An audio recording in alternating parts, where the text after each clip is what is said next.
Why is it that you can work incredibly hard, doing everything exactly by the book, yet someone else with your exact same background seems to just effortlessly jump social classes while you stay completely stuck? Right, yeah. It's the classic question.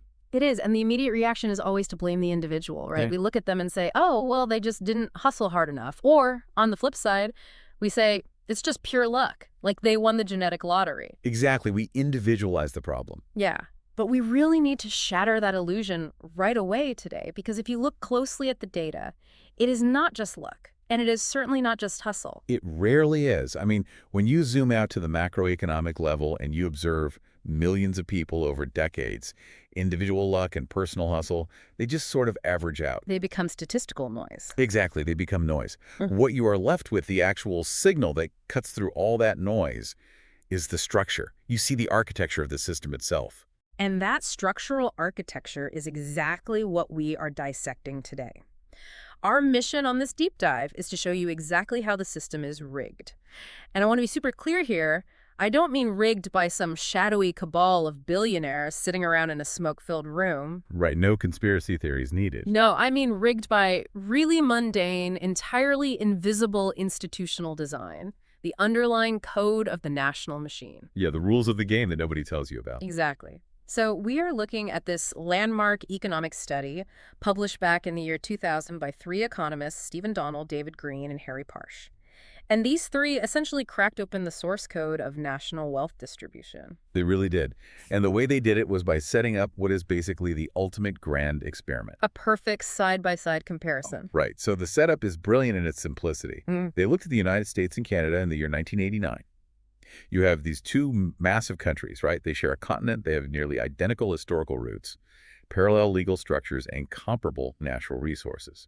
It's like two identical twins playing the exact same video game. That's a great way to put it. Yeah, like they have the exact same starting stats, the exact same gear, and they're playing on the exact same map. By all logic, a regular worker in either country should face the exact same fate. But the reality is that one twin keeps falling into a spiked pit, while the other spawns into a fortified base. Exactly. A lot of people assume the United States has this dream start, right? That it's the land of ultimate opportunity. But that dream start actually engineered a massive abyss for the working class. Well, Canada built an entirely different kind of trap. Right. And to understand how these two traps actually operate, we have to start by tearing down this grand illusion that blinds basically everyone who looks at conventional economic analysis. Yeah, we have to talk about the deception of averages. The average wage. Exactly. Because if you look at the raw top-line data from 1989, the average hourly wage for a male worker in Canada was $11.67. Okay, $11.67. And in the United States, for that exact same demographic, the average hourly wage was $12.27. Right. So on paper, there's a difference of just 60 cents. 60 cents. So if you are a casual observer, reading a newspaper headline, you're going to conclude that the wealth generation in these two countries is basically identical. Yeah, you'd think they're practically the same economy. And that is where the analysis usually stops for most people.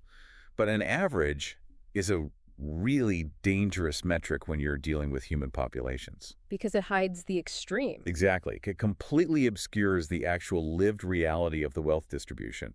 If you stop looking at the average, and you start plotting the actual distribution curve, I mean, if you map out exactly how many people make $5, $10, $20, this really stark fork in the road appears. I'm picturing this visually right now. Like if you have a blank slide with two lines on it, one for Canada and one for the US, what does that divergence actually look like?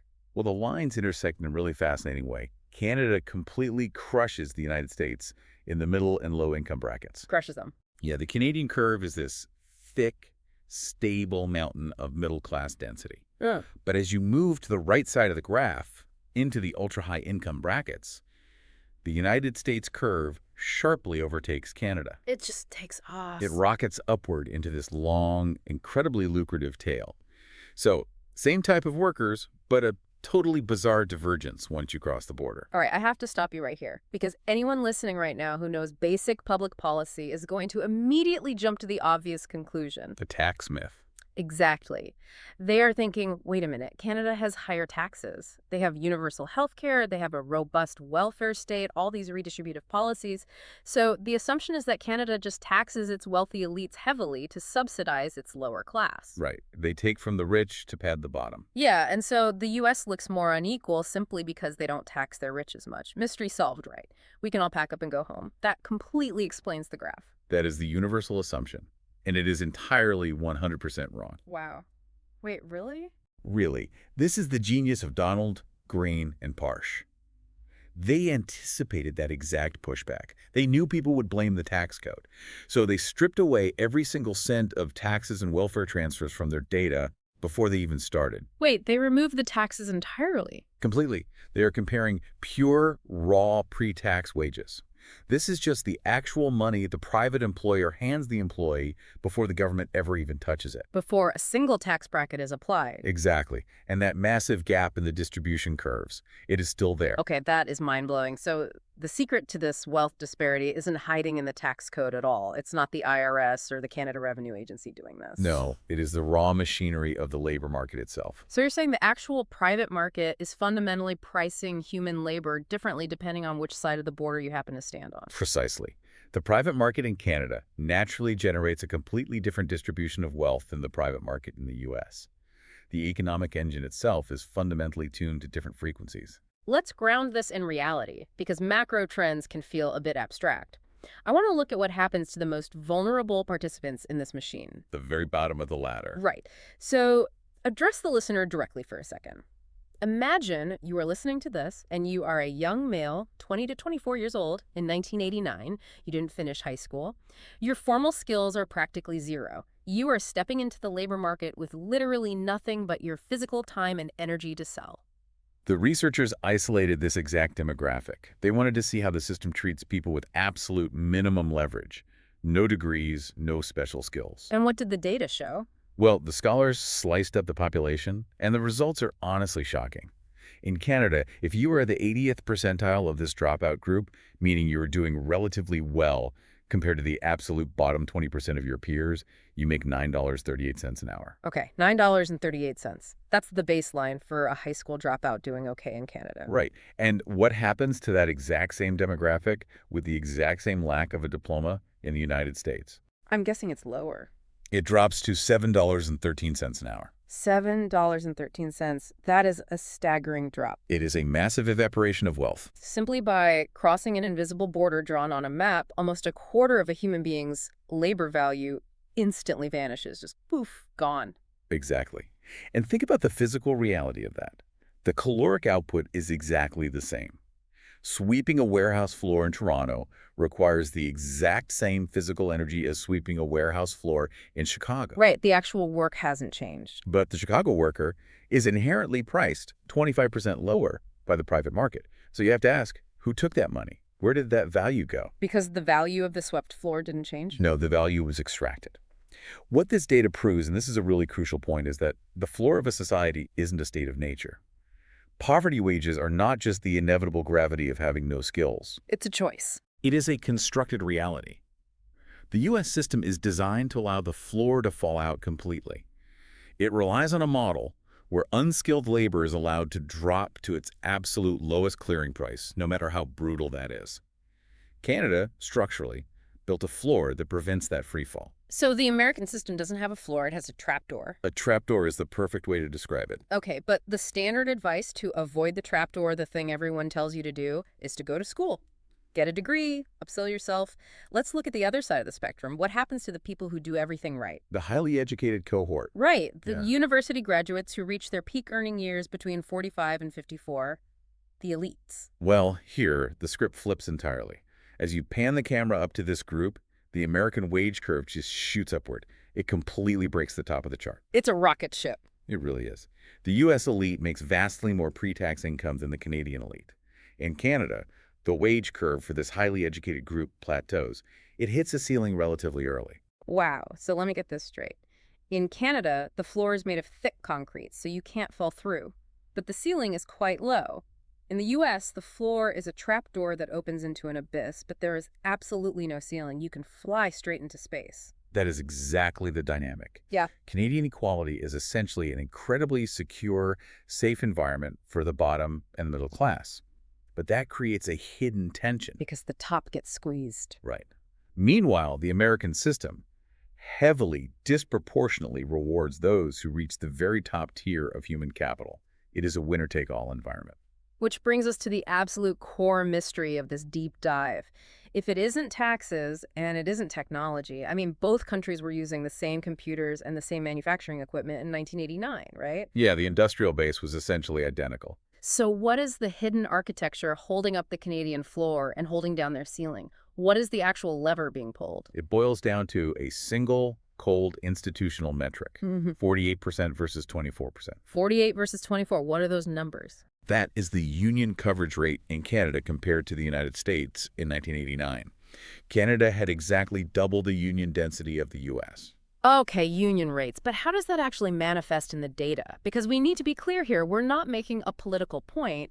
We're not saying unions are ideologically good or bad. We are looking at this purely as a mechanical lever in the economy. Exactly. This is just about the raw mechanics of collective bargaining.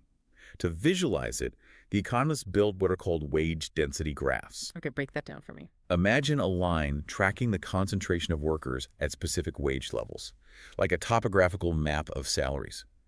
When they looked at the United States, they found that the wages of non-union, low-educated workers were violently mashed together around the $5 an hour mark. Mashed together? Yeah, you see this massive, sharp spike right at $5. It's a huge cluster of human labor trapped at poverty wages. Well, what happens to that line when those exact same workers unionize? The moment those exact same low-educated American workers join a union, that $5 spike vanishes. It completely disappears. It's like magic? It's like magic.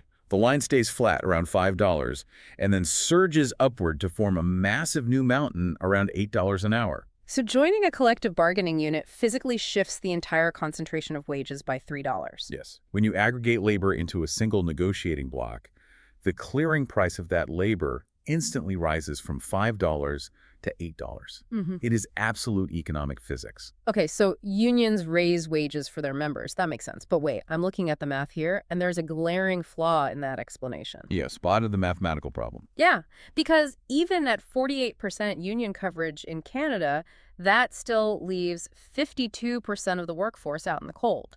More than half the workers are non-union. Exactly. So if only the unionized 48% are getting that $8 bump, the overall national average for the bottom tier shouldn't be nearly as high as it is. It doesn't explain the whole country's floor being raised. You can't explain a nationwide phenomenon just by looking at the guys carrying union cards. You absolutely cannot. The math simply does not add up if you only look at union members.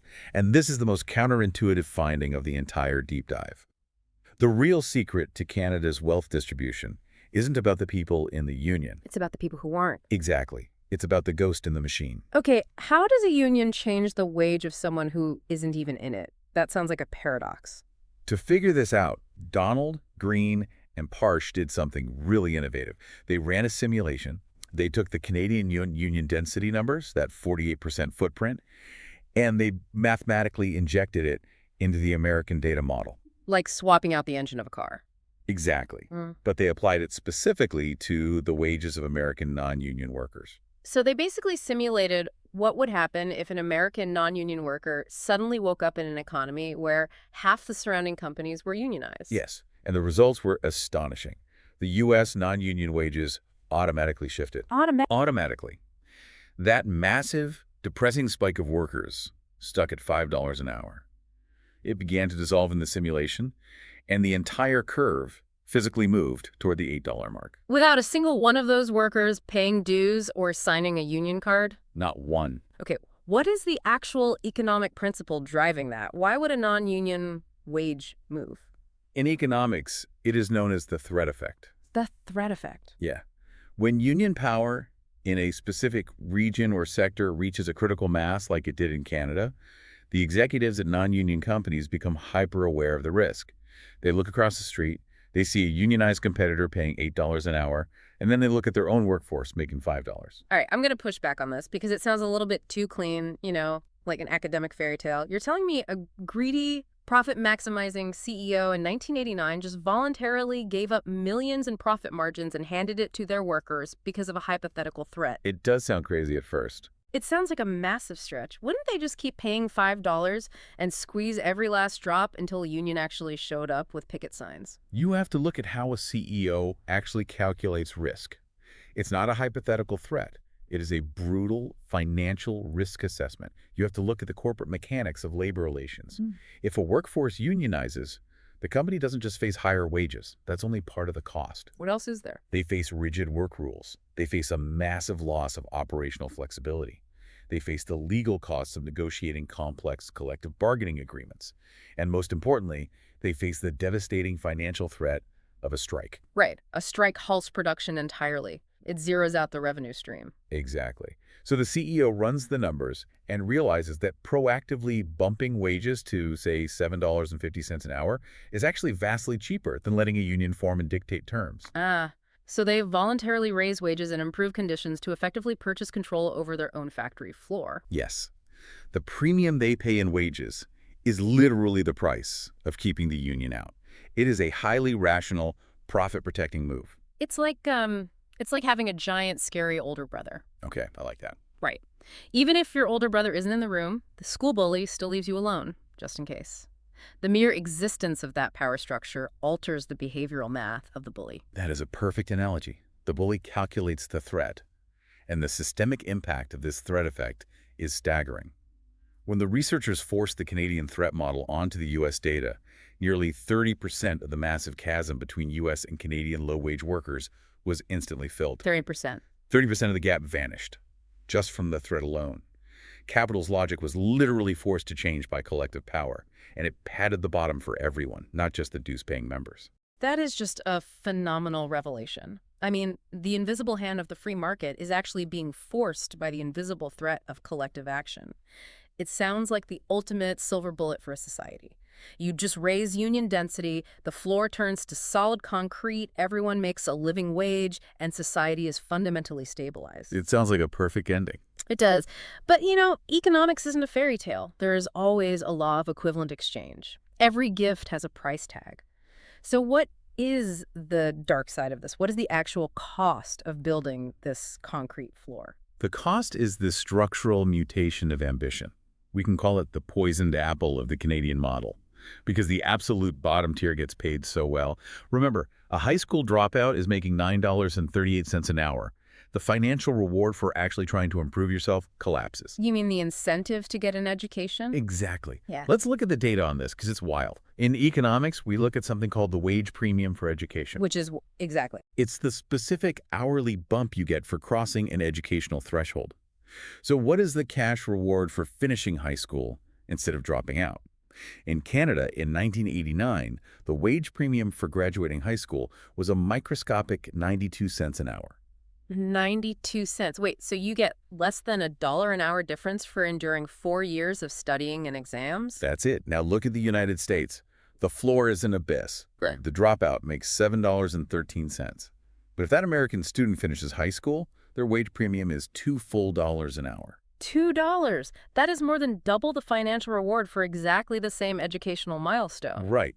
Now think about how this alters the behavioral math of an entire population. Yeah, if I'm a 16-year-old in Canada and I'm struggling with algebra, I look out the window and I see the dropout next door working at a mill or a factory, making practically the same money I will if I graduate. So the rational economic choice might actually be to drop out. I mean, why endure the stress of schooling if the bottom rung of the ladder is essentially the exact same height as the middle rung? And when millions of people make that rational choice, society underproduces skilled labor. This is the unintended consequence. Overprotecting the bottom inadvertently destroys the engine of upward mobility. It's like the dragon slayer becomes trapped by the very shield they forged to protect themselves. That's exactly what happens. The shield becomes a cage. But the equivalent exchange goes even further than just education dropouts. It fundamentally alters how corporations distribute capital at the very top. How so? Let's unpack the corporate payroll mechanics of that. Imagine a company has a fixed pool of capital allocated for payroll.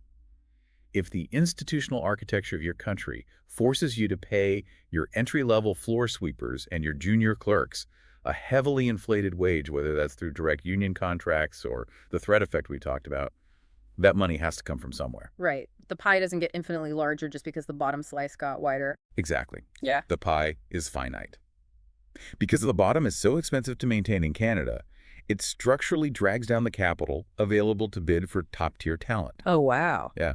Canadian firms simply could not afford to pay massive premiums to their top engineers, their top executives, or their leading scientists because so much of their labor budget was locked up at the bottom of the pyramid. This explains the elite rocket ship we talked about earlier. Exactly. The United States system actively starves its bottom tier. It allows them to fall into that $5 trapdoor.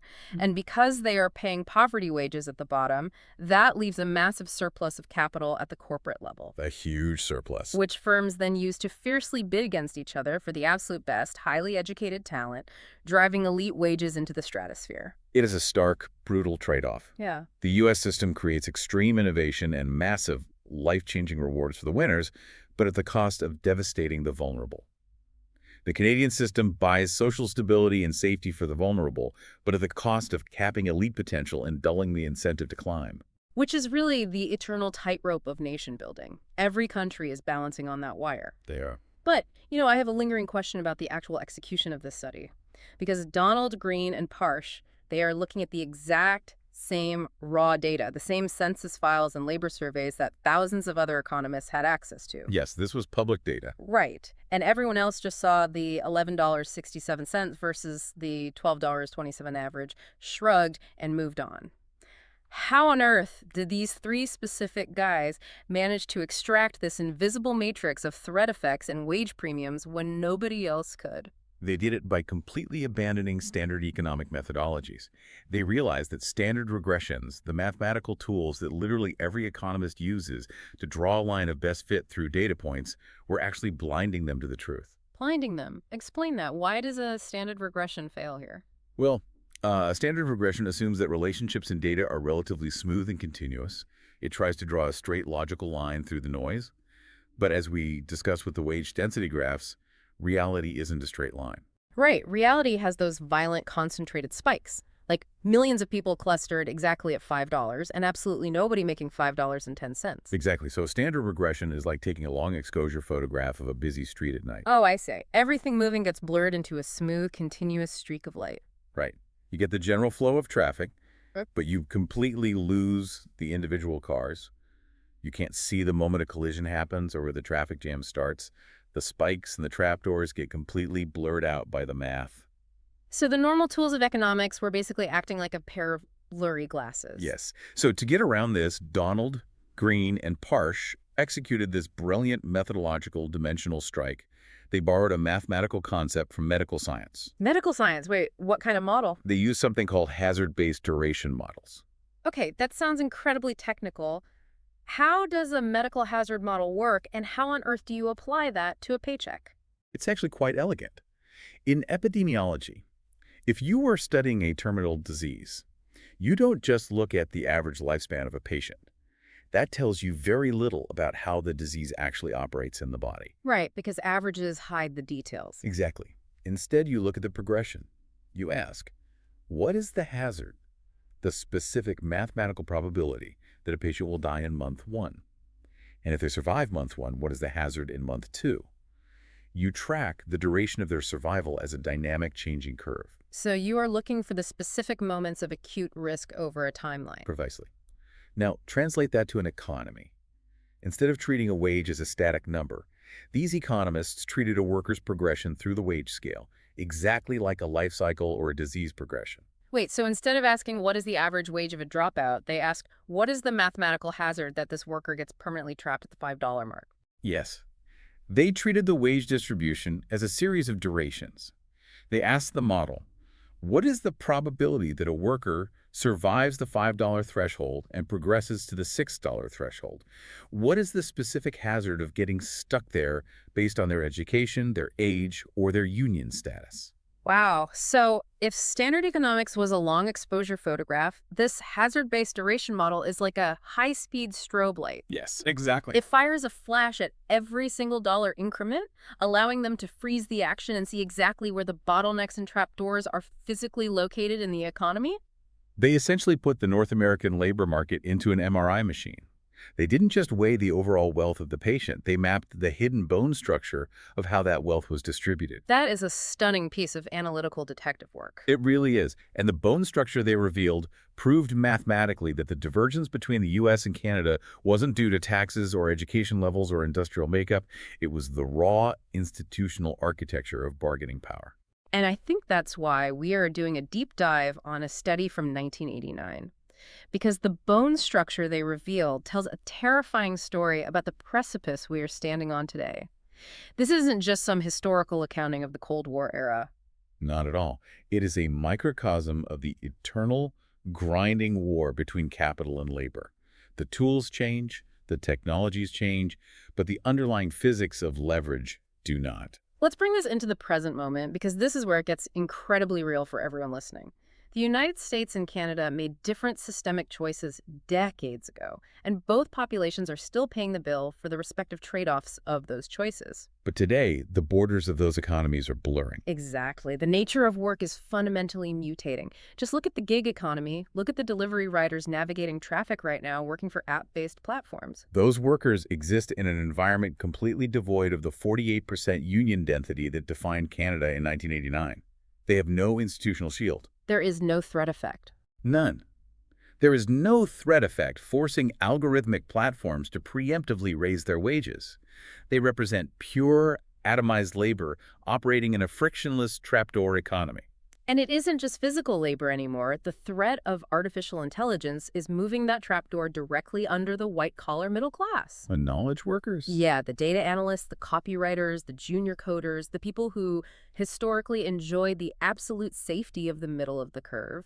They are suddenly facing the prospect of having their labor valued at the absolute floor of the clearing price. Which means we are approaching a new historical fork in the road, one vastly more complex than the divergence of 1989. And that is the provocative thought I want to leave you with today. As algorithms and AI threaten to hollow out the middle class, the debate around universal basic income UBI is becoming deafening. It's everywhere. Right.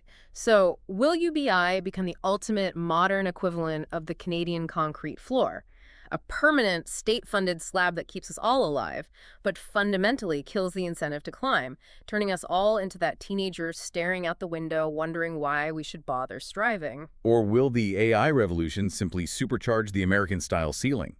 Will we see an economy where a microscopic fraction of algorithm owners and tech elites literally fly to Mars, while the vast, atomized majority of the population fights over the modern, digital equivalent of a $5 wage? Look at the screen in front of you. Think about the invisible institutional design shaping the value of your own time. Are we just repeating the exact same code of 1989, but this time there is no border left to cross? It is a diagnostic landscape we are all going to have to navigate. Yeah. The MRI results are right in front of us. We just have to decide if we are willing to look at the fracture. Think deeply about the invisible levers operating in your own life. The machine is always running. See you next time on The Deep Dive.